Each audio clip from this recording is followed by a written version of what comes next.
Hello children, welcome to my class. Today I will begin my class with a new chapter called Two Stories About Flying. In this chapter, as name suggests, we will read two stories, namely The First Flight and Black Aeroplane. Both the stories talk about courage and overcoming of fears. Our first story is His First Flight. It's a very beautiful story about a seabird, a young seagull, who was afraid to fly. How he overcame of his terror and became victorious with the help of his family, we will get to know in this story called His First Flight. Students, before I begin the chapter, let me give you a brief introduction about the author, and let me also inform you that the pictures that you can see in my videos are taken from Google. The writer of this story is Liam O. Flaherty. He was born on August 28, 1896 and died on 7 September in 1984. He was an Irish novelist, short story writer. A native Irish speaker, O. Flaherty wrote almost exclusively in English except for a small number of short stories in the Irish language. His notable works are Thy Neighbour's Wife, The Informer, The Return of the Brute, Famine and Insurrection. Notable short stories are Spring Sowing, The Tent, The Mountain Tavern. He also wrote stories for children, The Fairy Goose, The Wild Swan and other stories. All Things Came of Age, A Rabbit Story and many other stories. Children, let me tell you the message of the story, His First Flight. This is an imaginary story of a young and timid seagull who is hesitant and terrified to fly. The author of the story, Liam O. Flaherty, highlights the importance of family and friends. The story conveys a message that no one attains a success instantly. One learns by taking courage and not by sitting idle. Repeated trials lead one to success.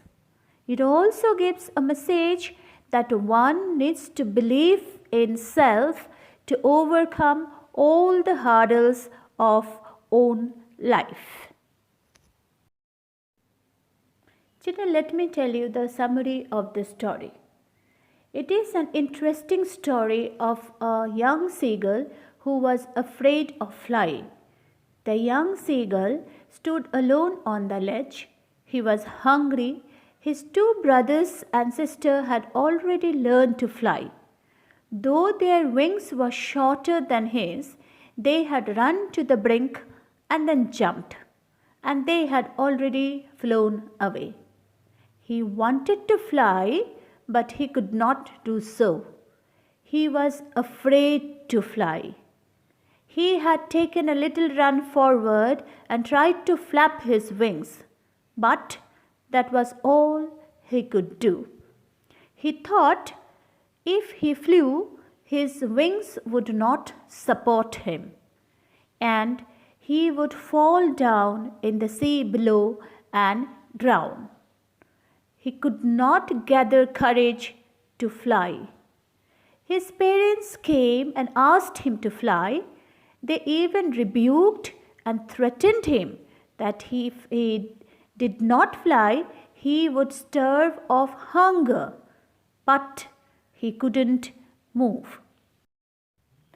The young seagull was left alone on the ledge under the blazing sun for 24 hours and he ate nothing.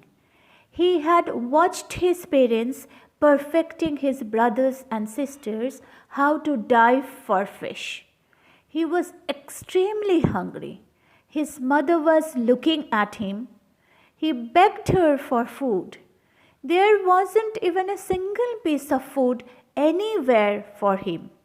He pretended to sleep. He thought nobody is watching him, but his mother was watching him. He saw his mother tearing at a piece of fish at her feet. He was mad to see food. He gave out a loud scream to get it. The mother picked up a piece of fish and flew across him. The sight of food maddened the seagull.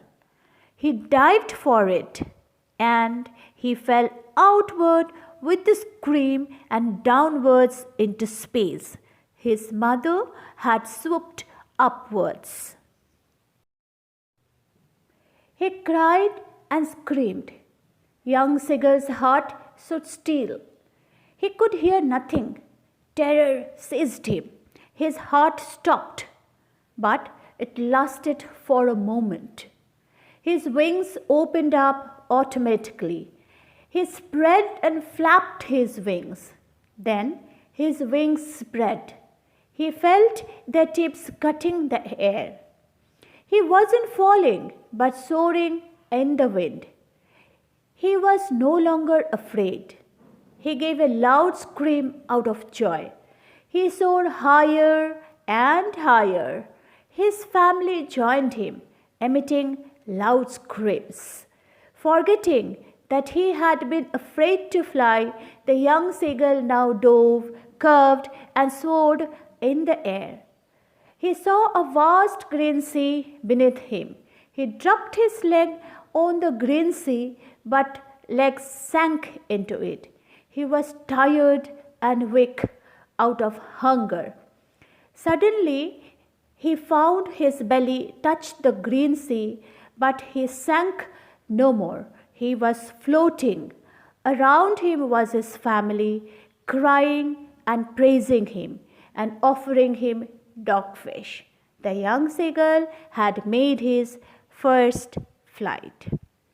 So children, in this video, I had given you the message and the summary of the story, also gave brief introduction of the author. That's all for today. In my next class, in my next video, I will be doing the chapter paragraph wise explanation.